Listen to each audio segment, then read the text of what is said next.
हिम्मत मत हारो, मायूस मत हो। याद रखो, सलाहुद्दीन अय्यूबी को जानते हो? जानते हो सलाहुद्दीन अय्यूबी को? तो सलाहुद्दीन अय्यूबी का वाकया कि सलाहुद्दीन अय्यूबी को आकर किसी ने कहा कि उस मस्जिद अक्सा और बैतुल मुकद्दस को हासिल करने के लिए दुश्मन की फौजें कश्तियों से आ रही हैं हजारों की तादाद में। तो सलाहुद्दीन अय्यूबी परेशान हो गया। तो सलाहुद्दीन अय्यूबी रहमतुल्लाह अलैह ने रात के अंधेरे में तहज्जुद गुजारता सलाहुद्दीन अय्यूबी रहमतुल्लाह अलैह। सलाहुद्दीन अय्यूबी ने रात में जानिमाज बिछाई, अल्लाह के आगे सर्वसजूद हो गया और गिड़गिड़ा कर रो कर अल्लाह से दुआ कर रहा था, या अल्लाह हम कमजोर हैं, या अल्लाह बचा ले हमको। ये जो हजारों की तादाद में कश्तियां आ रही हैं मुझे बर्बाद करने के लिए, अल्लाह तू बचा ले। रात भर सलाहुद्दीन अय्यूबी रोता रहा, सिसकियां लेता रहा और जब फजर की नमाज के बाद सलाहुद्दीन अय्यूबी ने एक अहले दिल से मुलाकात की और उनसे कहा कि हजरत आप भी दुआ फरमाइए कि मेरे मस्जिद अक्सा और बैतुल मुकद्दस के लिए कश्तियां आ रही हैं। तो उस अहले दिल ने सलाहुद्दीन अय्यूबी का हाथ पकड़कर कहा कि बादशाह सलाहुद्दीन, तूने रात में रो कर अपने रब को मना लिया और तेरे आंसुओं की वजह से अल्लाह की रहमत जोश में आई और अल्लाह ने समंदर में तूफान लाकर उन कश्तियों को गरक कर दिया, डुबो दिया। तो नौजवानों, अल्लाह को राजी करना है। अल्लाह को राजी करोगे? इंशाअल्लाह बोल रहे तो कैसे राजी करोगे? नमाजें पढ़ोगे, मस्जिदों को आबाद करोगे, जुल्म नहीं करोगे, किसी को नहीं मारोगे, मगर जिद्दोजहद करोगे, उठोगे, लड़ोगे। अगर कोई तुम पर जुल्म भी करता है तो बोलना हस्बुनल्लाहु व निअमल वकील व निअमल मौला व निअमल नसीर। हिम्मत मत हारो नौजवानों, मायूस मत हो, अपनी लीडरशिप को बनाओ। एक वैक्यूम है इस पूरे भारत में, इस देश में हमारे वतन अजीज के लिए हमने आजादी के लिए अपना सब कुछ कुर्बान किया, मगर आज हम आजादी के 75 साल मना रहे हैं। बताओ मेरे अजीज दोस्तों, जो मुझ पर उंगलियां उठाते, मुझको गालियां देते हैं दो, मगर बताओ आज ये मुसलमानों का हाल क्यों है? बताओ क्यों ये हाल हमारा है?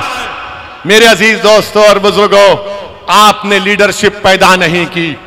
अगर मैं खराब हूं तो तुम अच्छे बन जाओ खुदा के लिए, मगर एक पॉलिटिकल वैक्यूम को, खला को खत्म करो, पुर करो। ये देश के लिए अच्छा है, भारत के लिए अच्छा है जब मुसलमानों की एक लीडरशिप होगी। जब लीडरशिप होगी तो वो लोगों को समझाएगी कि ये रास्ता नहीं, ये रास्ते पर चलो। इसीलिए आपसे अपील कर रहा हूं कि आप मेरे इस पैगाम को समझो। जो लोग आकर आपसे कहेंगे कि ओवैसी वोट काटने आया है, ओवैसी फुला बी टीम है, उनकी बात का हरगिज यकीन मत करिए। उनसे एक ही सवाल करिए कि 20 तुम्हारे एमएलए मोदी के गोद में बैठकर चाय क्यों पिए? उनसे पूछिए कि सिंधिया आज मोदी मोदी क्यों कर रहे हैं? इनसे पूछिए कि महाराष्ट्र में शिवसेना के एमएलए भाग गए बीजेपी के पास, तो क्या ओवैसी जिम्मेदार है? महाराष्ट्र की हुकूमत आज कमजोर पड़ गई, मैं जिम्मेदार हूं उसका। अब तो ऐसा हाल हो गया कि अगर किसी कांग्रेसी के घर में सुबह में अगर भैंस दूध नहीं बोलेगी तो बोलेगा इसका भाषण हुआ था, भैंस दूध देने से इनकार कर गई। कल सुबह में मुर्गा बांग नहीं देगा 4 बजे तो कांग्रेसी बोलेगा अरे मुर्गा ने ओवैसी का भाषण सुन लिया। मेरे अजीज दोस्तों और बुजुर्गों, मेरी आपसे अदबन गुजारिश है कि आप अपनी सियासी ताकत को मजबूत करिए और हम पूरी ताकत के साथ एक दूसरे का, बल्कि वतन को मजबूत करना है।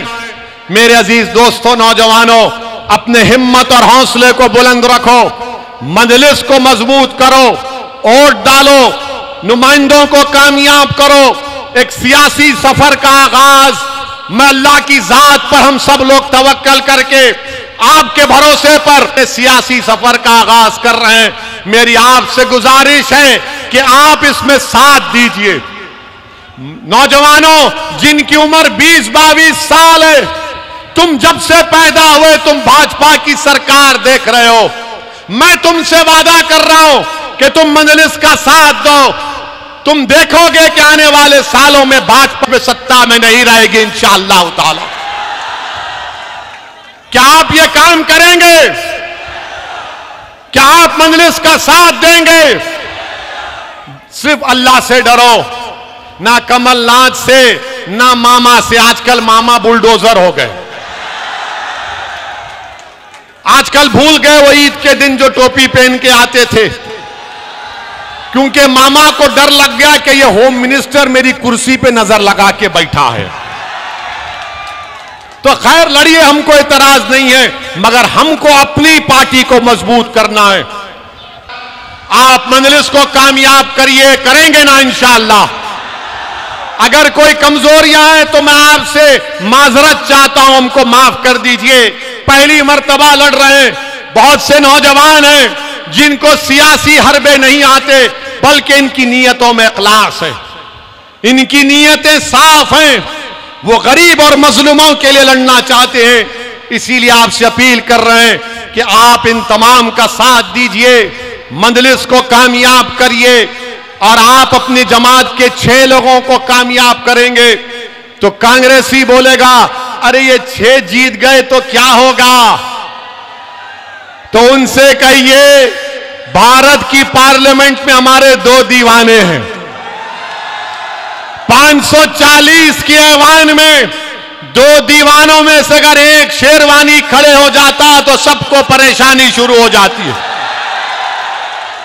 ये मिजाज पैदा करना है और हम इंशाअल्लाह ताला, अल्लाह जरूर असदुद्दीन ओवैसी से ज्यादा काबिल, नेक, तकवा, परहेजगार लोगों को आपकी क़ियादत करने का मौका देगा। मगर आपको बनना है मेरे भाई। कोई आसमान से नेता नहीं आने वाला है, कोई जमीन से निकलकर नहीं आने वाला है। आपको नेता बनना है। नौजवानों, तुमको लीडर बनना है, ताकि आने वाले 10-15 साल में असदुद्दीन ओवैसी जब बूढ़ा हो जाएगा, अगर जिंदा रहेगा, तो मैं देखूंगा कि तुम उस नौजवान का नाम लेकर कह रहे हो कि ये हमारी ताकत है, ये हमारी भारत के लोकतंत्र में उम्मीद है।